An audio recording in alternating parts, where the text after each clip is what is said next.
Baik, terima kasih. Selamat siang, saudara. Mohon maaf ada gangguan di audio saya.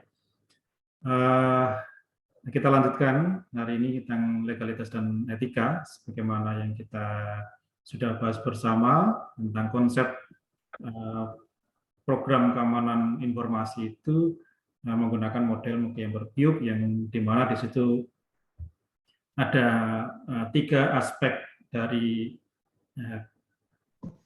karakteristik informasi yang perlu diamankan, yakni karakteristik CIA, confidentiality, integrity, dan availability di seluruh lifetime informasi. Nah, untuk mendukung, untuk menunjang ya, ke tujuan tersebut, maka diperlukan tiga komponen yang harus bersinergi satu sama lain, yakni tentang policy, kemudian education, dan juga teknologi di situ.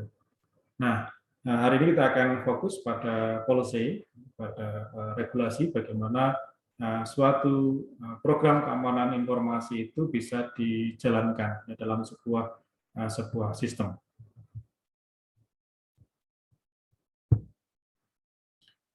Outline bahasan kita pada siang hari ini adalah hukum dan etika, ya, kebijakan versus hukum, kemudian etika keamanan informasi, dan nanti kita juga bahas tentang perbedaan etika antar budaya yang nantinya akan menjadi jawaban mengapa sebuah hukum yang berlaku secara internasional, secara keseluruhan, secara global ini bisa terkait dengan keamanan informasi ini tidak bisa diimplementasikan.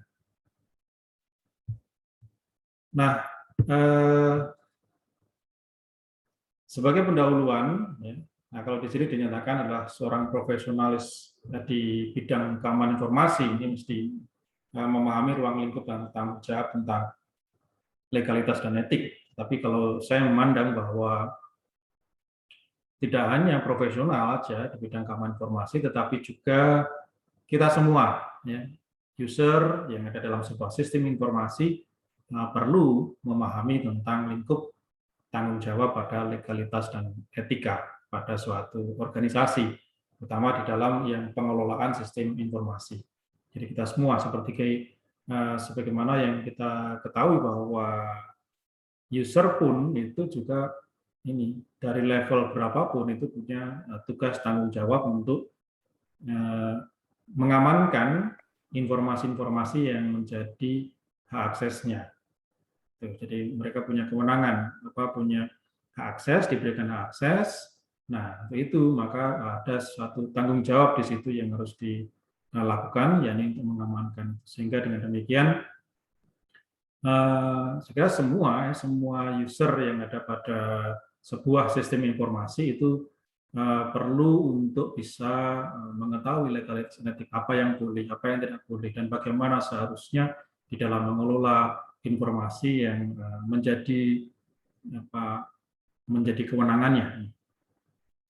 Nah, oleh karena itu untuk meminimalkan suatu resiko, seorang praktisi di dalam keamanan informasi, ya, tidak hanya, saya kira juga tidak hanya praktisi keamanan informasi saja, tapi semua pihak atau pengguna dari sistem informasi tadi, nah itu perlu memahami lingkungan legalitas terkini.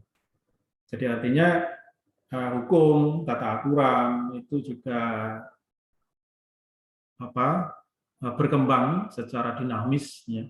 Seperti misalkan kalau kita lihat Undang-Undang ITE, ini juga munculnya juga pada saat ya teknologi informasi ini sudah berkembang, sehingga untuk menata supaya pengguna dalam teknologi informasi tadi bisa saling menghormati satu sama lain, ya, tidak saling melanggar, tidak saling merugikan, gitu ya. Maka perlu ada suatu undang-undang yang mengatur ini, yang dikenal dengan Undang-Undang ITE. Nah, sehingga itu pun juga berkembang, ya. Jadi sesuai dengan perkembangan teknologi yang semakin pesat, ya, ya, perkembangan kemampuan orang di dalam mengolah sebuah sistem juga semakin meningkat, gitu ya. Jadi lalu kondisi sekitar kita juga berkembang juga semakin cepat juga, maka ya jadi harus ada komponen dari regulasi, komponen dari policy yang nantinya bisa mengakomodasi segala keperluan dan kepentingan-kepentingan yang dibutuhkan. Ini sehingga memahami lingkungan legal terkini. Ya, jadi mungkin dulu suatu tindakan itu tidak boleh dilakukan, sekarang boleh. Atau sebaliknya, dulu tindakan itu namanya boleh dilakukan, sekarang menjadi tidak boleh. Nah, ini perlu dipahami, perlu diketahui. Sehingga dengan demikian kita sebagai pengguna dari sebuah sistem informasi ini akan selalu up to date terhadap hukum dan peraturan. Jadi misalkan kita yang sekarang ini kita menggunakan sebagai pengguna di suatu sistem informasi, yakni sistem informasi terpadu unitas sumber. Nah, ini juga perlu memahami apa yang menjadi regulasi, apa yang menjadi ketetapan, SOP, dan kebijakan yang ada untuk kita bisa tetap menggunakan sistem ini. Ya, jadi misalkan ini juga berkembang ya, jadi berkembang hal ini juga berkembang karena terkait juga dengan kapasitas, terkait juga dengan fasilitas atau infrastruktur yang semakin berkembang kemudian sehingga kebijakan universitas untuk semakin meluaskan tingkat jangkauan dari informasi dan juga perkembangan terkini juga sehingga teknologi yang digunakan juga berkembang ya. Kalau dulu untuk kegiatan kuliah online semacam ini itu dulu dengan menggunakan media yang masih terbatas waktu itu. Nah, kemudian begitu ada pandemi lalu diharuskan semuanya serba online ini, maka media-media yang digunakan untuk pertemuan online seperti Google Meet, kemudian seperti Zoom, ini semakin banyak digunakan. Nah, kemudian berkembang lagi, ya. Jadi kalau tadinya untuk Zoom itu dosen itu harus men-setting sendiri, kemudian, nah kalau itu terlalu mahal, lalu harus diintegrasikan. Nah, tadinya masih diintegrasikan, masih sendiri-sendiri, jadi antara presensi dan juga Zoom. Nah, sekarang sudah diintegrasikan antara Zoom dengan presensi. Itu sehingga aktivitas di dalam Zoom itu akan terlibat juga di dalam aktivitas di dalam perkuliahan itu. Nah, karena sebelumnya waktu masih pertemuan yang daring, ya kita belum masuk pada masa pandemi itu. Sebelum masa pandemi kita masih bisa tatap muka, ya. Hanya kemudian kuliah online itu hanya disediakan bagi mereka yang kemudian dosen misalkan terbatas atau ada berhalangan hadir pada saat itu sehingga di setting online kuliahnya, ya, sehingga fasilitas untuk menghadirkan sebuah pertemuan virtual itu masih terbatas. Nah, tapi sekarang itu sepertinya kayak Zoom ini ya, tidak hanya sepertinya ya. Jadi memang Zoom ini menjadi suatu media utama untuk kita melakukan suatu perkuliahan. Ya, sementara ruang-ruang kuliah di sini kosong, ya, tapi kita banyak berkumpul di Zoom meeting. Nah, ini dengan perubahan teknologi semacam ini juga perlu ada sebuah regulasi, kemudian kebijakan yang berkembang, yang sehingga selalu up to date ya, terhadap ini. Nah, kemudian itu juga merupakan kesempatan bagi kita semuanya sebagai pengguna untuk bisa mengamati permasalahan-permasalahan baru yang muncul. Misalnya kalau teknologi ini diterapkan, nanti efeknya apa, kemudian atau kalau regulasinya atau SOP-nya seperti ini, nanti efeknya apa. Itu juga bisa menjadi sebuah evaluasi untuk melihat apakah implementasi keamanan sistem, implementasi keamanan informasi, implementasi pengelolaan sistem informasi itu sudah berjalan dengan baik atau tidak, sesuai dengan regulasi umum atau tidak. Itu. Nah, sehingga ini yang kita perlukan, sehingga kita perlu memahami dulu tentang bagaimana sih sebuah aturan itu diterapkan, khususnya nanti di dalam mengatur pengguna-pengguna di dalam satu sistem informasi, sehingga yang namanya keamanan sistem informasi itu dapat di-manage, dapat dikelola dengan baik. Nah, kita bicara mengenai hukum dan etika dalam keamanan informasi. Nah, sekarang perlu dibedakan di sini antara hukum dan etika itu sendiri. Pertama, hukum di sini adalah peraturan yang memerintahkan atau melarang perilaku sosial tertentu. Jadi dalam hal ini sudah strict di situ, hukum itu mengatur, ya, jadi memerintahkan sesuatu yang harus dilakukan, ya, kemudian melarang perilaku tertentu yang harus dihindari, ya. Nah, di sini hukum, ya, karena ada perintah dan larangan tadi, itu kemudian mengandung konsekuensi bahwa hukum tadi juga memuat sanksi. Jadi kalau ada pelanggaran-pelanggaran terhadap aturan-aturan yang berlaku di dalam yang diatur oleh hukum tadi, maka tentu ada suatu sanksi yang harus diterima oleh si pelaku pelanggar hukum tadi. Nah, sementara etika itu didefinisikan perilaku yang diterima secara sosial. Jadi etika ini, jadi artinya begini. Di dalam keamanan informasi kita bisa melihat, ya, sisi dari mana yang itu hukum, mana itu etika. Begini, ini contohnya. Hukum, dia di dalam hukum ini jelas diatur pencurian informasi itu merupakan sesuatu yang ilegal. Ya, jadi misalkan mencuri data seseorang, kemudian datanya atau dijual, atau mungkin mengambil karya orang lain, kemudian diedit lalu jadi apalagi karya tadi yang sudah ada copyright-nya, gitu ya.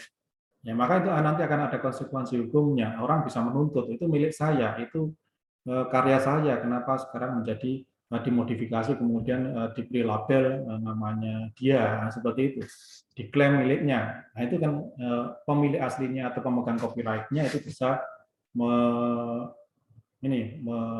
mengadukan, ya, jadi melakukan suatu tuntutan. Akhirnya ada konsekuensi hukumnya di sini. Ya, jadi pencurian, ya, kemudian atau juga pembobolan, ya, jadi penyusupan, ada masuk sebagai website, ya, jadi apa yang dikatakan sebagai vandalisme itu, ya, masuk dalam satu website, ada lubang di situ dimasuki, kemudian di isinya atau kontennya itu dimodifikasi. Nah, ini merupakan sebuah kejahatan juga yang diatur dalam hukum, ya, yang ada sanksinya. Ini. Nah, sementara etika gimana contohnya? Etika, misalkan ini etika. Ya, mungkin contoh ini sudah pernah saya ungkapkan juga, misalkan seperti kalau misalkan Anda sedang ngobrol dengan seseorang, lalu teman Anda itu sedang memasukkan ini, misalkan ingat sesuatu, lalu dia ingin tahu lebih lanjut, misalkan masuk ke dalam sistem, lalu masukkan username dan password-nya. Nah, etikanya gimana? Nah, apakah Anda tetap berada di hadapan teman Anda sambil melihat jemarinya masukkan inputan untuk password, ya, atau Anda kalau sedang memasukkan sesuatu yang privasi, ini saya harus berbalik badan atau seperti itu. Nah, ini suatu etika, ya. Jadi artinya memang tidak diatur, ya, dan juga tidak ada konsekuensi hukumnya, ya. Jadi kalau misalkan kita ngobrol gini, ya, jadi selalu ada teman tiba-tiba masukkan ini, mau mengecek sesuatu, lalu dia masukkan data-data pribadinya, maka kita kemudian tetap berdiri atau tetap berada di hadapannya lalu sambil melihat aktivitasnya, seperti itu. Nah, ini etika, ya, tidak diatur, tetapi juga ini mengandung konsekuensi ini. Jadi artinya ya, mungkin teman Anda akan merasa risih, ini anak ini kok saya masukkan password, kok ini kok nggak berpindah tempat, ini nggak beralih atau memalingkan mukanya atau apa. Ini kan akhirnya membuat sesuatu yang ya sanksi sosial, gitu ya. Jadi artinya mungkin Anda menjadi dibenci, Anda menjadi ini memberikan mindset yang buruk pada teman, gitu ya. Atau kalau misalkan perilaku itu sudah keterlaluan secara etis, ya, maka hal yang sejauh ini yang saya ketahui adalah ini misalnya dikucilkan dari komunitas. Was, hati-hati dengan ini, seperti itu. Akhirnya sanksi sosial, awas kalau ketemu ini, awas hati-hati, seperti itu. Nah, dia suka mencuri informasi, dia suka ya, dan seterusnya. Jadi omongan-omongan ini kan sudah menjadi suatu sanksi, karena suatu perilaku yang di area itu, yang di lingkungan itu tidak diterima oleh orang, komunitas, yang kemudian kita melakukannya, itu sehingga dengan demikian kita akan mendapatkan sanksi sosial seperti itu. Ya, akhirnya paling parah itu adalah misalkan kita dikucilkan, atau mungkin kita kalau misalkan terlalu parah, mungkin kita bisa sampai diusir dari komunitas. Ini seperti itu. Ini etika. Ya, jadi bisa dibedakan ya antara hukum, etika. Jadi kalau hukum memang sudah ada aturannya, sudah ada tulisannya, sudah kalau misalkan melanggar ini hukumannya apa, ya kemudian dikenakan pasalnya yang mana, lalu hukumannya apa, gitu. Nah, sudah ketetapan seperti itu. Tapi kalau etika, nah, mungkin ya apa namanya, di awal-awal mungkin orang yang mau memberitahu bisa diberitahu juga, oh jangan melakukan itu, jangan melakukan ini, nggak baik, dan seterusnya. Ini karena memang etika ini bermula dari moral budaya. Jadi sikap moral atau kebiasaan dari suatu grup tertentu, dari suatu komunitas tertentu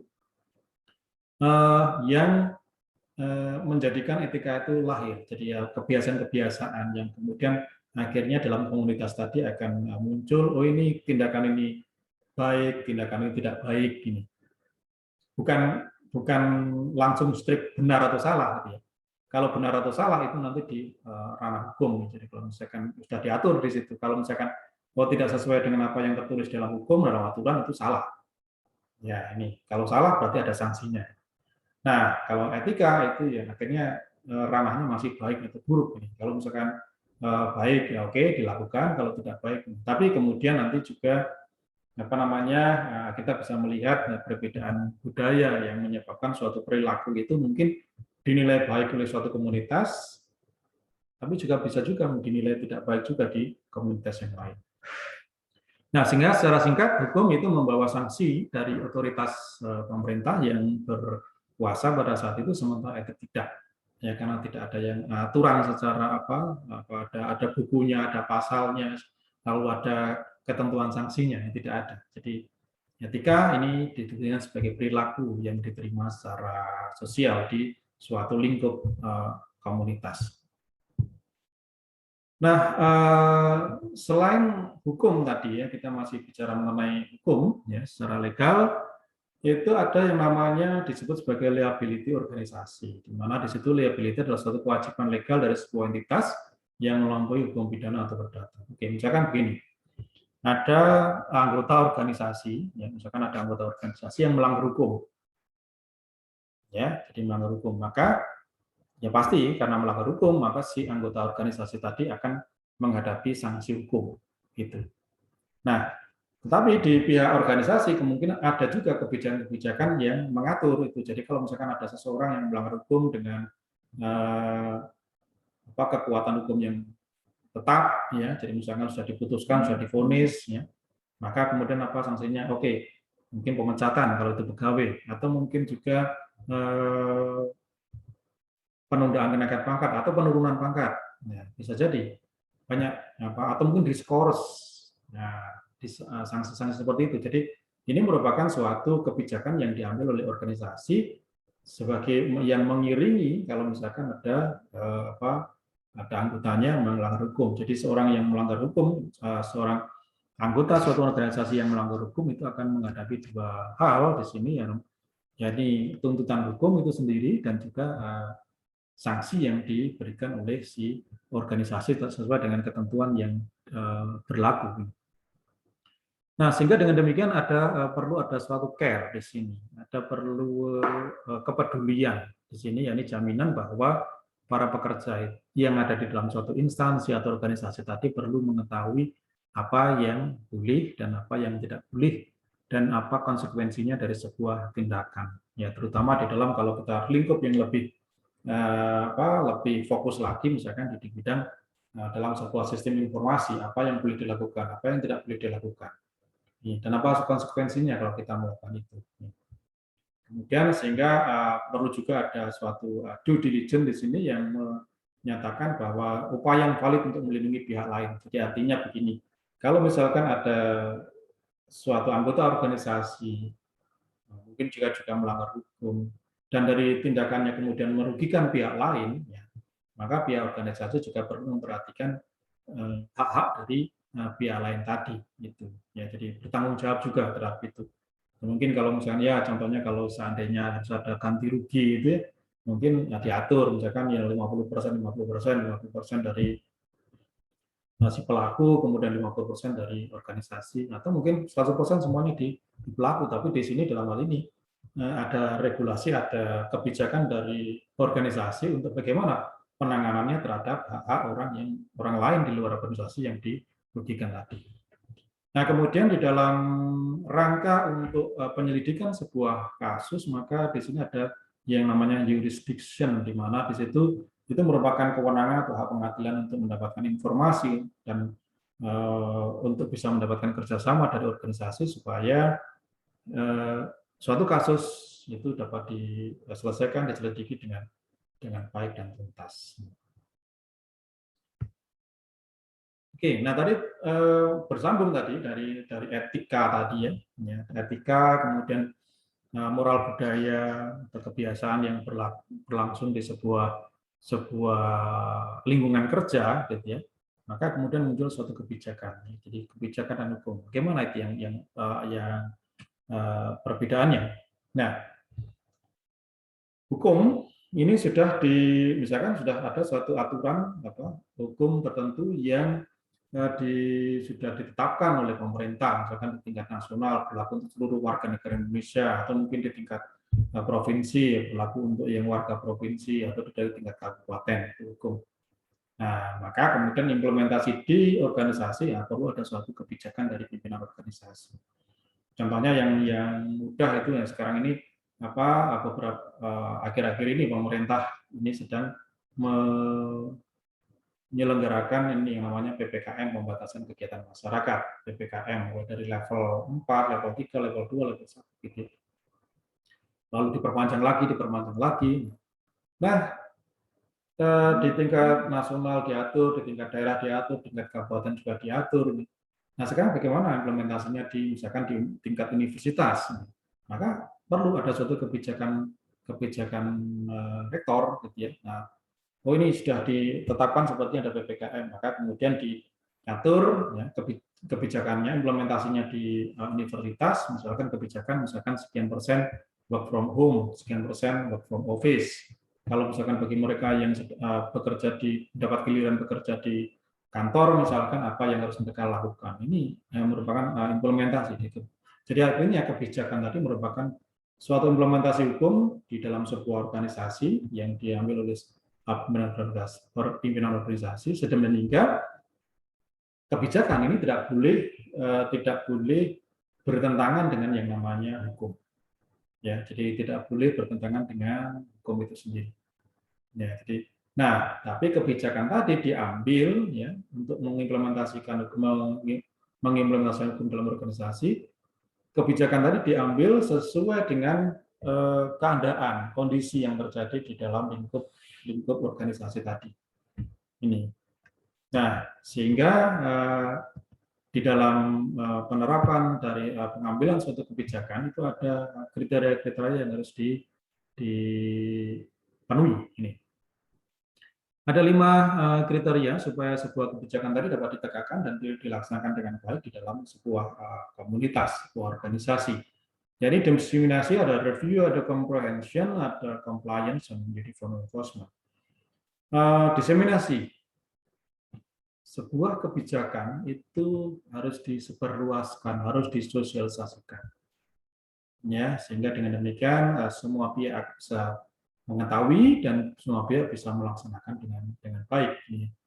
Jadi misalkan aja kebijakan misalkan tentang siapa yang berwenang, misalkan kalau di dalam sistem informasi ya, misalkan katakanlah sistem informasi akademik, siapa yang bertugas untuk atau berwenang untuk merubah jadwal atau untuk menambah kelas dalam suatu kelas perkuliahan gitu. Nah, Kemudian kalau misalnya oke ini tadinya merupakan kewenangan dari fakultas misalnya. Nah, akhirnya orang akan kalau misalkan membutuhkan sesuatu, mungkin request tambah kelas atau request perubahan jadwal itu larinya ke fakultas. Nah, tapi kemudian begitu dialihkan, nggak semua difokuskan di kantor pusat atau di UPTTIK. Nah, ini akhirnya kalau misalkan hal ini tidak disosialisasikan secara luas, ini akan misalkan butuh perubahan perubahan informasi mengenai jadwal dan juga mungkin kelas seperti dalam perkuliahan, maka orang tetap larinya ke fakultas, padahal semuanya sudah dialihkan ke UPTTIK. Sehingga dengan demikian akhirnya akan terjadi sesuatu yang kegiatan atau perilaku-perilaku yang tidak sesuai, jadi tidak sinkron satu sama lain. Sehingga dengan demikian suatu buah kebijakan tadi harus didisiplinasikan. Jadi akhirnya harus diketahui oleh semua anggota organisasi yang kemudian itu bisa dilaksanakan dengan baik. Kemudian review, betul bahwa pimpinan organisasi tidak bisa serta-merta sewenang-wenang untuk membuat suatu kebijakan baru. Ya, sebuah kebijakan itu harus direview. Artinya kebijakan tadi sebelum diimplementasikan ini harus mendapatkan komentar, mendapatkan tanggapan dari berbagai pihak, ya, bawahan atau siapa pelaku yang di grassroots juga semua pengguna bisa jadi, ya, sehingga mendapatkan tanggapan tentang plus minus atau mungkin juga saran-saran bagi kebijakan tadi. Oke, kemudian berikutnya kebijakan tadi harus komprehensif akhirnya, jadi sudah mendapatkan tanggapan, kemudian dapat dipahami oleh semua. Jadi artinya semua bisa menginterpretasi yang sama dari maksud dari suatu aturan. Itu. Kemudian compliance, bahwa kebijakan tadi harus bisa disepakati oleh semua pihak. Karena kalau misalkan ada pihak-pihak tertentu yang ternyata tidak sepakat dengan kebijakan tadi, maka ini akan rentan dengan munculnya potensi penolakan dari suatu kebijakan, sehingga nanti tidak akan bisa ditegakkan atau tidak bisa dilaksanakan dengan baik. Dan yang tidak kalah pentingnya adalah kriteria kebijakan tentang uniform enforcement. Jadi artinya bahwa suatu kebijakan tadi harus diterapkan secara sama.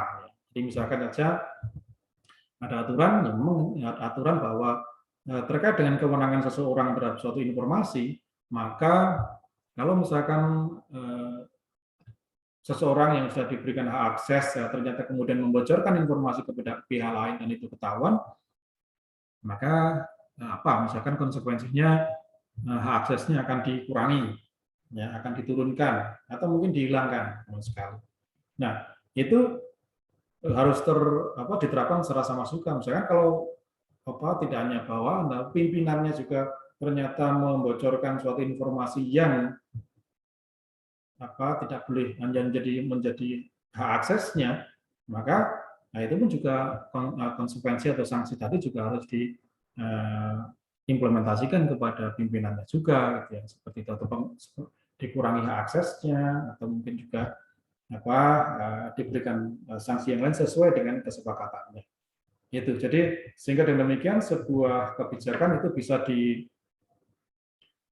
dilaksanakan, ditegakkan secara baik, dilaksanakan dengan baik, ini kalau misalkan ada ini diterapkan secara sama. Jadi ada 5 kriteria ini yang harus dipenuhi oleh suatu kebijakan. Ya, jadi artinya ada hukum, kemudian untuk menetapkan hukum itu di tingkat organisasi, perlu ada suatu kebijakan-kebijakan. Ya, yang perlu dilakukan, ya, oleh anggota organisasi, ya, dalam rangka untuk mengimplementasi hukum di dalam suatu organisasi. Nah, ini kalau ini tipe-tipe hukum, ya, sekira perlu diketahui saja. Ini hukum perdata, hukum pidana, yang hukum privat juga hukum publik. Yang paling banyak kita dengar selama ini yang hukum perdata dan pidana. Perdata itu untuk mengatur atau mengelola konflik antar entitas. Sementara kalau hukum pidana itu untuk menangani pelanggaran yang lebih berbahaya ya, dalam satu komunitas yang masuk karena kriminal dan kemudian unsur-unsur yang nanti akan merugikan lebih besar lagi dari banyak pihak, termasuk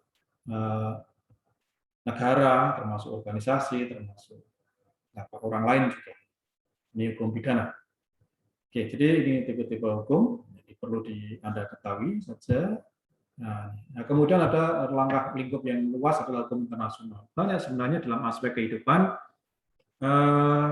ada aturan secara internasional menetapkan itu, tetapi dalam lingkup keamanan informasi, ya, dalam lingkup keamanan informasi itu sangat sulit untuk sebuah aturan, sebuah hukum yang bisa diberlakukan secara global, secara internasional. Mengapa demikian? Karena memang perbedaan antara undang-undang atau aturan yang ditetapkan pada satu negara dengan negara yang berbeda. Ya, kita mungkin di Indonesia ini bisa menggunakan internet secara bebas, ya, walaupun nanti juga terbatas juga kalau misalkan Anda masuk di areanya UNED ya, dengan menggunakan masuk di sistemnya UNED, maka ya tidak boleh mengakses situs-situs tertentu ya, sudah di-ban, sudah dilarang dan itu tidak bisa dilakukan.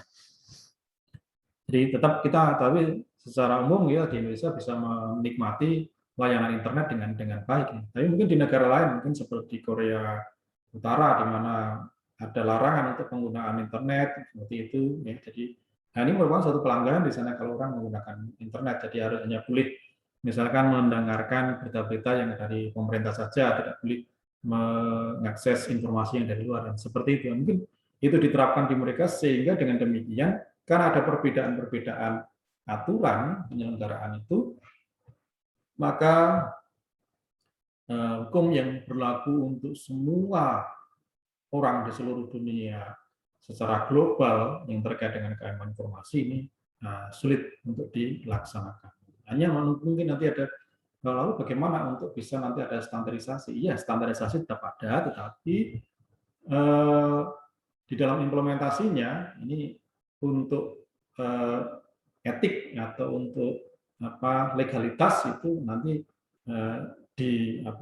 dirintis ini dari komunitas-komunitas atau kelompok-kelompok ini organisasi profesi.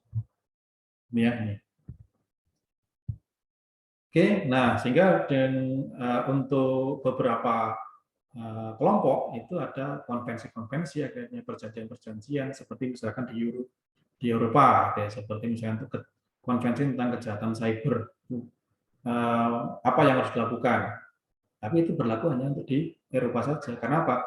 Biasanya kalau misalkan negara-negara yang berada dalam satu lingkup, ya, misalkan di ASEAN, kemudian di Eropa, di kelompok Pasifik, di kelompok Australia, di kelompok yang lain. Jadi negara-negara itu berada dalam satu lingkup yang dekat, gitu ya. Maka kemungkinan mereka punya regulasi atau aturan atau budaya yang mirip-mirip, gitu. Sehingga dengan demikian suatu konvensi itu bisa diberlakukan. Ya.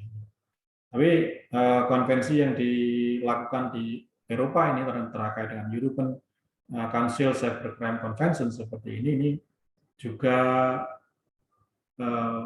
tidak mudah untuk bisa diterapkan di tempat lain, karena konvensi ini dilahirkan berdasarkan budaya, berdasarkan apa yang ada di lingkup mereka. Kemudian lagi yang lainnya kesepakatan tentang transaksi kekayaan intelektual, jadi bagaimana supaya ada pemberian perlindungan terhadap kekayaan intelektual, terhadap copyright, terhadap hak karya cipta seseorang itu supaya mudah untuk orang itu bisa kalau misalkan ada karyanya diklaim oleh orang lain, ya bagaimana untuk memprodukkan penyelesaian tadi ini diatur oleh WTO. Tapi ini juga tidak berlaku berlaku secara global nih, jadi tidak bisa diterapkan secara sama rata di semua lini secara internasional karena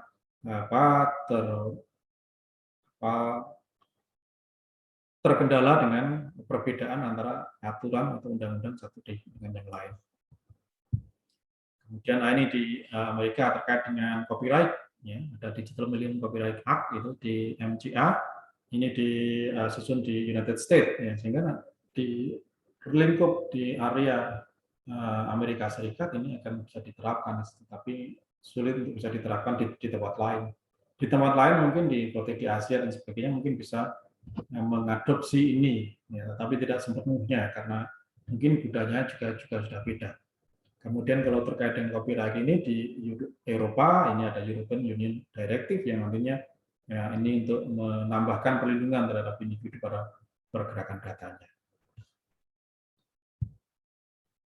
Oke, nah kemudian etika, ya, bagaimana sekarang etika tadi bisa terkait dengan keamanan informasi itu bisa dirintis, sehingga nanti bisa. Nah, kalau kita lihat di refer beberapa organisasi profesi seperti kedokteran atau lawyer, ya, ahli hukum, nah mereka memiliki suatu aturan yang jelas yang mengatur etika perilaku dari dan di lingkup kerjanya di kalangan anggota organisasi tadi. Nah, sementara kalau misalkan organisasi profesional ini merupakan organisasi internasional, maka seluruh anggotanya dari manapun bangsanya, dari manapun negaranya, kalau dia tergabung di situ, maka dia akan terikat oleh kode etik dari organisasi profesi tadi. Nah, sementara untuk yang teknologi informasi dan sistem informasi ini masih belum ada kode etik yang mengikat. Gitu. Tapi beberapa asosiasi profesi seperti ACM, Association for Computing Machinery dan Information System Security Association (ISSA) itu tengah menyusun untuk merumuskan suatu kode etik bagi profesinya. Sehingga dengan demikian kalau ACM dan ISSA ini adalah organisasi yang tingkatnya tarafnya internasional, sehingga semua pihak yang nantinya bergabung dalam organisasi tadi juga terikat akan adanya kode etik profesi di situ. Sehingga dengan demikian ini yang nantinya akan menyatukan, ya, jadi etika mulai dari etika profesi tadi, ya, yang nantinya akan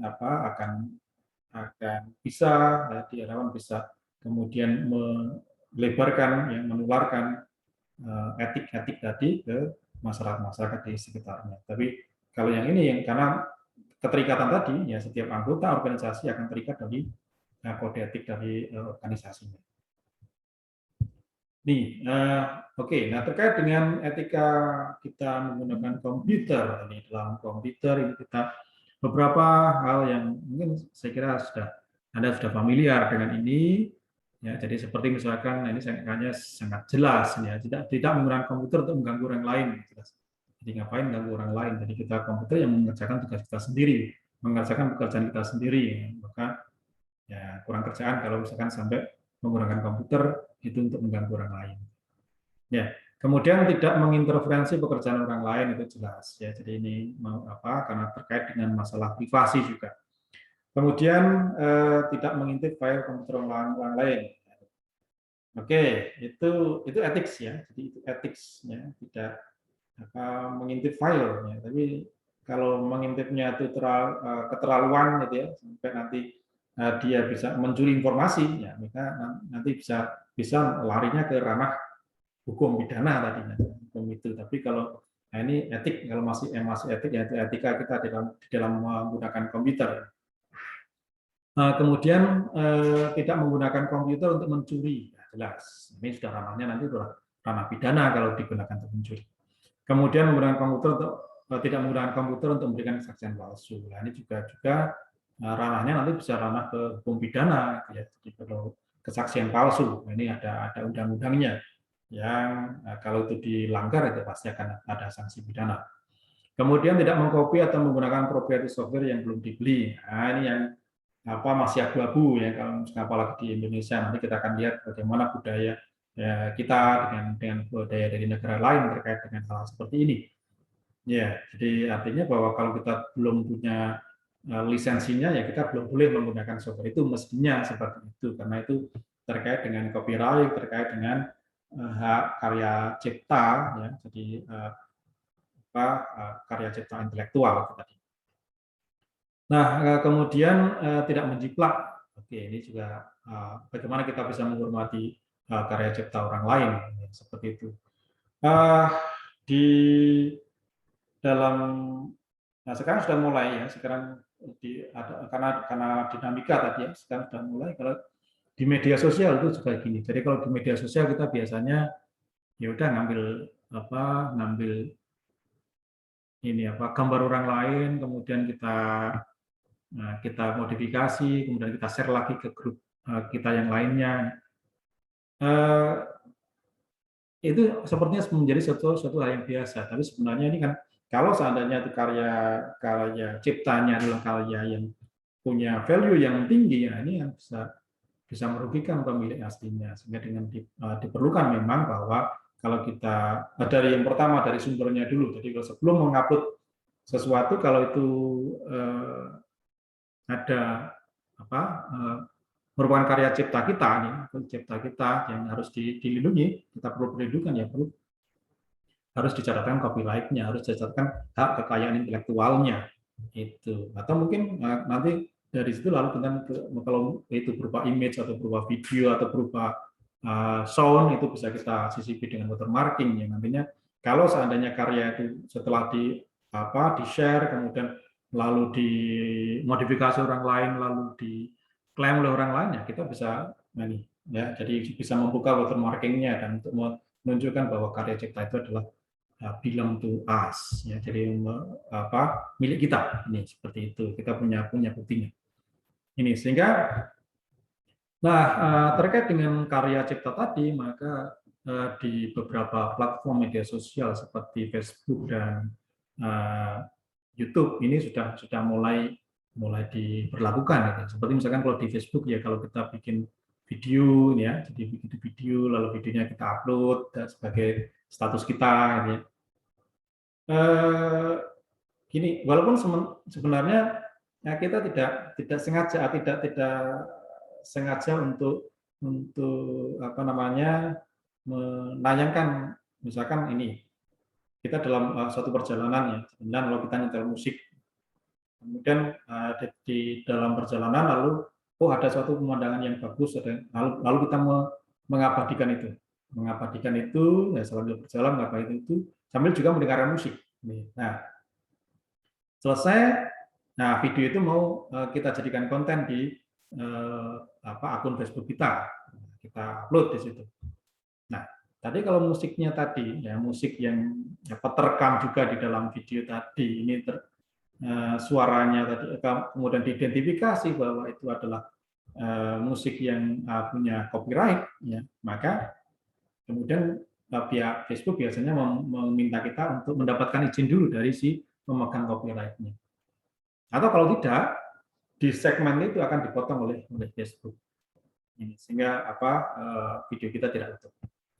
Nah, sementara kalau di YouTube ini berbeda lagi perlakuannya,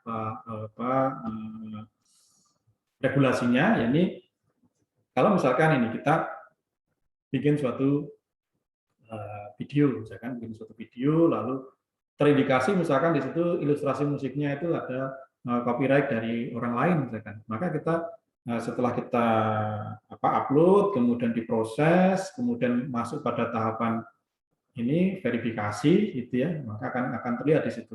Oh, ternyata video Anda ini ada unsur menggunakan karya orang lain yang termasuk copyright, seperti itu, yang memiliki copyright.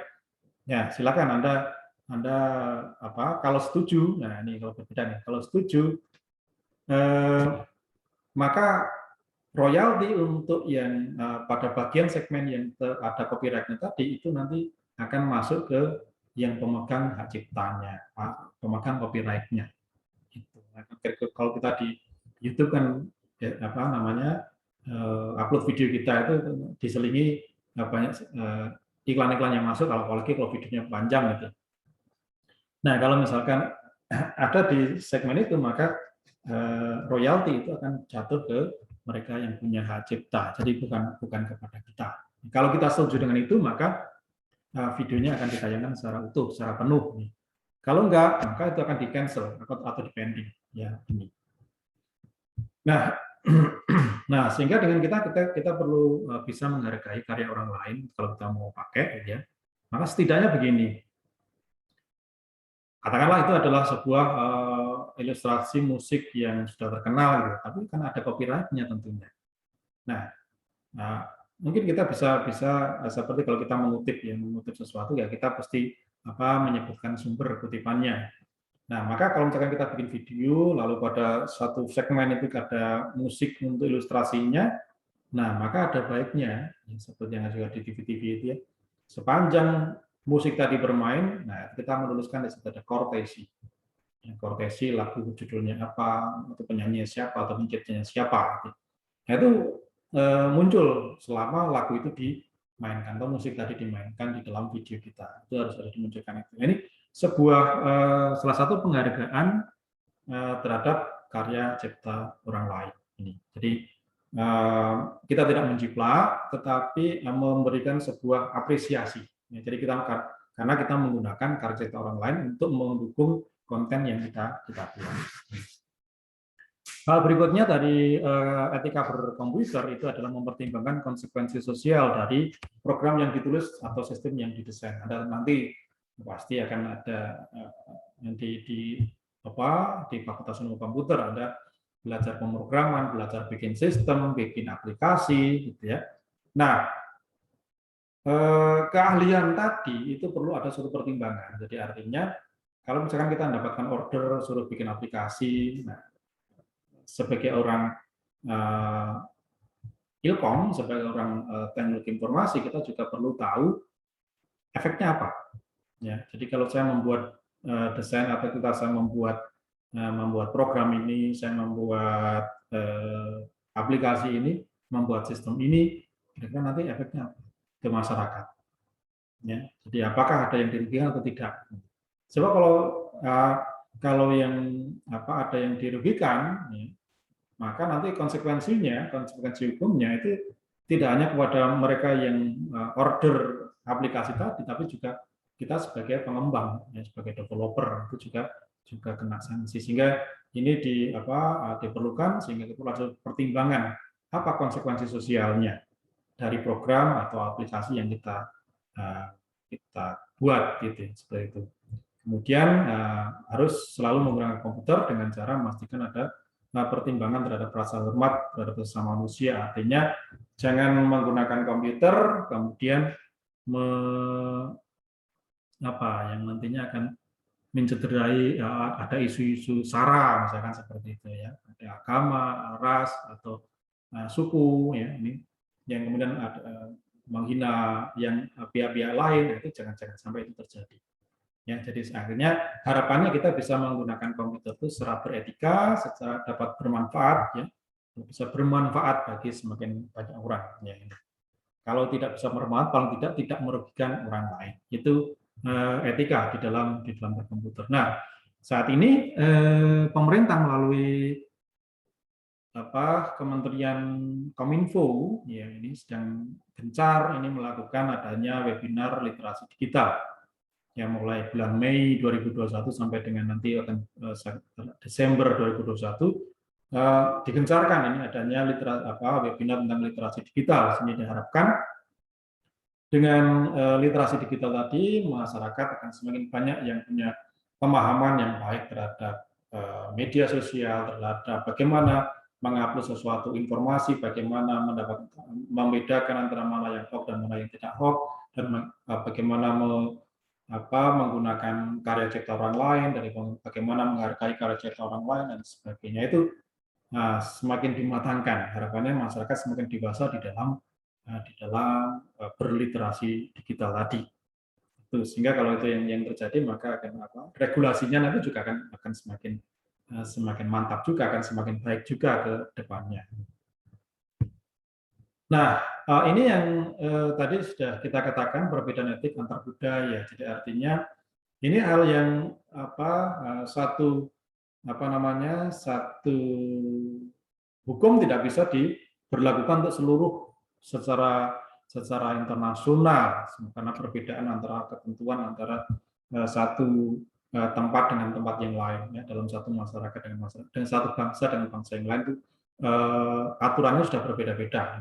Nah, ini yang menyebabkan kesulitan untuk menentukan apa yang etis dan apa yang tidak etis. Mungkin di satu sisi suatu perilaku itu di suatu negara ini dikatakan enggak apa-apa.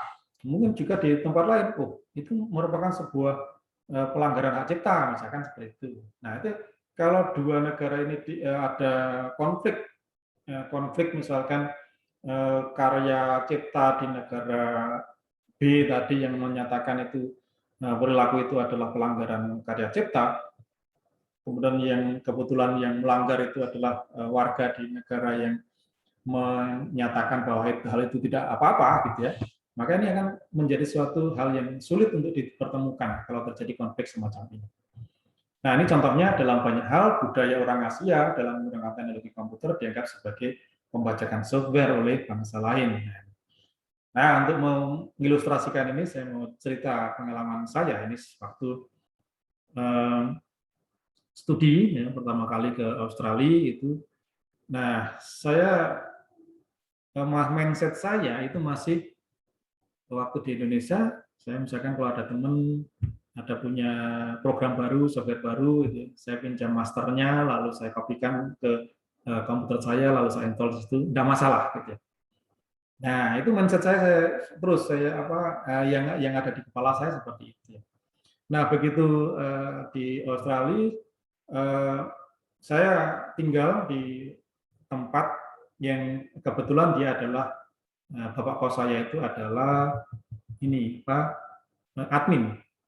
admin di departemen computer science, sehingga kami berada dalam satu departemen dan juga kami berada dalam satu rumah sehingga kami semakin akrab ya, dan biasa guyon dan sebagainya ya. Oke, nah cita-cita sudah akrab gitu seperti itu. Nah pada suatu saat saya membeli komputer baru yang dimana komputer tadi hanya berisi Windows ya, jadi Office masih belum punya ya, belum ada Office-nya. Nah kemudian saya punya melirik ini bapak kos saya itu udah kita sudah akrab, kemudian dia punya Office versi terbaru nih, akhirnya saya mencoba pinjam ke dia. Jadi karena mindset saya masih mindset ya waktu saya masih di Indonesia, seperti itu yang saya lakukan itu. Tapi apa yang saya alami, saya ditolak, tidak boleh sama sekali oleh dia, jangan. Wah, kesan pertama saya pelit amat ini, padahal kita sudah akrab tapi saya pinjam aja masternya itu nggak boleh, ini pelit sekali ini, seperti itu masih anggap saya. Lalu dia punya rekomendasi, oh coba kamu beli aja di bookshop, di situ ada versi student yang harganya sangat terjangkau. Oke. Nah karena saya butuh, maka ya kemudian saya beli di bookshop tadi ya, jadi resmi ya, legal. Jadi ada software resminya, ada buku panduannya, ada CD-nya waktu itu, kemudian ada lisensinya, lisensinya, ada serial number-nya. Oke, sudah saya install di komputer saya, bisa digunakan, tetapi begitu setiap membuka aplikasinya, di situ muncul tryout Anda tadinya 40, tryout Anda tinggal 39. Saya buka Word, tryout Anda tinggal 38. Kemudian saya buka PowerPoint, trial Anda tinggal 37. Saya buka Excel, trial Anda tinggal 36. Buka file Office yang lainnya, trial Anda tinggal 35. Apa? Berhitung mundur ini, semakin lama semakin mengecil. Lalu saya lihat, oh iya ada satu tahap yang belum saya lakukan. Setelah saya install, kemudian saya sudah masukkan serial number dan itu bisa dijalankan di komputer saya. Satu hal yang perlu saya lakukan adalah registrasi. Saya harus mendaftarkan software yang saya beli itu ke Microsoft Australia. Nah, ini. Akhirnya saya melalui telepon, saya menghubungi Microsoft Australia, kemudian saya diminta untuk menunjukkan bukti-bukti belinya di mana, fakturnya berapa, kemudian serial number dari softwarenya berapa, lalu data pribadi saya, ya, jadi nama, alamat, dan saya termasuk student, termasuk juga nanti menunjukkan kartu mahasiswa, gitu ya, untuk menunjukkan bahwa betul itu adalah lisensinya nanti digunakan untuk student, gitu ya. Jadi betul-betul saya penggunanya sebagai student, itu. Ini saya upload itu. Nah, setelah itu saya diberikan nomor aktivasi. Ya. Begitu nomor aktivasi tadi saya masukkan, sudah terregister atas nama saya, kemudian diberikan software tadi, ini bisa digunakan untuk selanjutnya, ya tanpa harus ada trial tadi. Nah, seminggu setelah itu baru saya menerima suatu dokumen sertifikat yang itu menunjukkan bahwa itu adalah lisensi dari Microsoft dengan serial yang bersekian diberikan kepada atas nama saya. Nah, itu dari situ saya baru ngeh ya, jadi baru bisa terjawab apa yang menjadi pikiran buruk saya selama ini terhadap Bapak Kos saya tadi, kok pelit ya ini. Ya, memang betul. Kalau seandainya waktu itu Bapak Kos saya itu meminjamkan masternya itu kepada saya install master itu di laptop saya, di komputer saya, kemudian ternyata saya ada trial seperti itu, maka otomatis nanti langkah selanjutnya saya register. Nah, begitu saya register akan ketahuan ini ada satu produk tapi registernya atas nama 2 orang. Nah, orang pertama pasti yang kena duluan karena dia yang pembeli aslinya ini akan kena duluan, yang nanti ini orang ini sudah diberi lisensi tapi kemudian lisensinya diberikan ke orang lain yang tidak berhak. Seperti itu ya, dia akan kena sanksi juga. Dan ini ternyata sudah menjadi sebuah budaya di masyarakat. Jadi artinya sehingga masyarakat itu akan selalu menggunakan software-software yang punya lisensi, punya yang secara legal, ya ini seperti itu. Nah, itu kemudian menyadarkan saya juga. Jadi artinya, setelah itu akhirnya ini saya baru tahu saya tahu bahwa dan ini terjadi ya. Tapi kalau berbeda kalau dengan kita menggunakan Microsoft yang ada di Indonesia, ini belum mungkin regulasinya mungkin sudah ada, tetapi penerapannya belum intens gitu ya, sehingga dengan demikian belum menjadi budaya akhir di masyarakat setempat. Sehingga kenapa ini sehingga budaya orang Asia dalam menggunakan teknologi komputer itu dianggap sebagai membacakan software oleh bangsa lain gitu. Jadi bahkan si Bapak Kos saya tadi sampai nyelutuk gini, kan dia sebelumnya itu cuti kemudian traveling ke Asia gitu, ke Thailand waktu itu. Kenapa waktu saya di Thailand kamu tidak pesan atau tidak tips saya, di sana mudah untuk mendapatkan software seperti itu. Jadi akhirnya ini perbedaan budaya tadi yang kemudian nanti menimbulkan sulit. Tapi harapannya nanti dengan di pemerintah Indonesia ini menggalakkan adanya literasi digital di kalangan masyarakat, sehingga kesadaran masyarakat terhadap penggunaan karya cipta orang lain, software-software atau informasi-informasi di dalam bermedia sosial, bersistem informasi ini bisa semakin baik. Ya, ini. Nah, oleh karena itu diperlukan adanya untuk bisa karena etika tadi ya. Jadi kalau hukum juga sudah jelas, itu nanti ada aturannya, kemudian orang kalau melanggar pasti kena sanksi. Tapi kalau etika itu masih abu-abu ini ya. Jadi artinya mana boleh, mana tidak. Nah, maka ini diperlukan sebuah pendidikan, edukasi. Ya, tadi sehingga ini dalam komponen tadi yang ada policy dan education itu, nah ini sangat dekat. Gitu. Ya, jadi ada suatu pendidikan, ya, ada suatu pelatihan, ada sosialisasi, ya, sehingga apa yang boleh dilakukan, apa yang boleh tidak dilakukan dalam sebuah sistem informasi tadi. Oke, berikutnya, nah bagaimana pencegahan perilaku yang tidak etis dan tidak legal kalau seperti itu?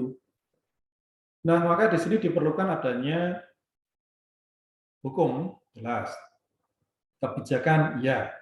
Kemudian pengawasan teknis diperlukan juga. Ya, jadi artinya tadi hukum itu yang mengatur dan kemudian ada konsekuensi sanksinya. Nah, kemudian diimplementasikan di sebuah organisasi, diperlukan suatu kebijakan, ya, disesuaikan dengan bagaimana kondisi di situ yang tentu saja di sini dalam hal pengambilan kebijakan tidak boleh bertentangan dengan hukum yang berlaku. Nah, di dalam implementasinya, ya, implementasi penerapan hukum dan kebijakan tadi, maka diperlukan suatu pengawasan teknis supaya untuk meminimalkan adanya pelanggaran-pelanggaran yang dapat merugikan orang lain. Nah, di sini sebagaimana tadi sudah kita ungkapkan bahwa hukum dan kebijakan hanya berbeda di 3 kondisi. yakni ketakutan terhadap hukuman, kemungkinan tertangkap, kemungkinan hukum yang diberikan, seperti itu. Jadi perbedaannya ini ya, hukum dan kebijakan ya, jadi dalam sebuah implementasi. Kalau misalkan hukum, kalau kebijakan tadi dikatakan bahwa ketidaktahuan akan kebijakan itu adalah sesuatu yang bisa diterima, ya bisa ditoleransi. Ya, mungkin tapi kemudian nanti ada suatu bimbingan-bimbingan atau arahan-arahan supaya nanti orang tidak lagi melanggar kebijakan tadi. Tetapi kalau hukum itu ya sudah jelas sanksi hukumnya, jelas kalau jadi apakah kita tahu atau tidak itu ya jelas akan kena sanksi. Misalkan saja ini peraturan lalu lintas, ada pemberlakuan satu jalur atau pemberlakuan, nah ini yang populer, ganjil genap. Ini di area itu ada pemberlakuan ganjil genap. Nah itu kalau misalkan pas tanggal ganjil kemudian plat nomor kita genap melintas di situ ya pasti kena gitu ya, pasti kena sanksi. Nah tidak peduli apakah kita tahu atau tidak, misalkan saya pendatang baru, saya baru melintas di tempat ini sekali ini, saya tidak tahu kalian diberlakukan, enggak peduli itu, ya pasti kena sanksi. Gitu. Ini adalah hukum. Tetapi kalau misalkan itu sudah suatu kebijakan, biasanya kalau misalkan maaf saya tidak tahu akan hal ini bisa di hanya mungkin ada pencerahan atau arahan-arahan supaya ke depan ini tidak diulangi lagi.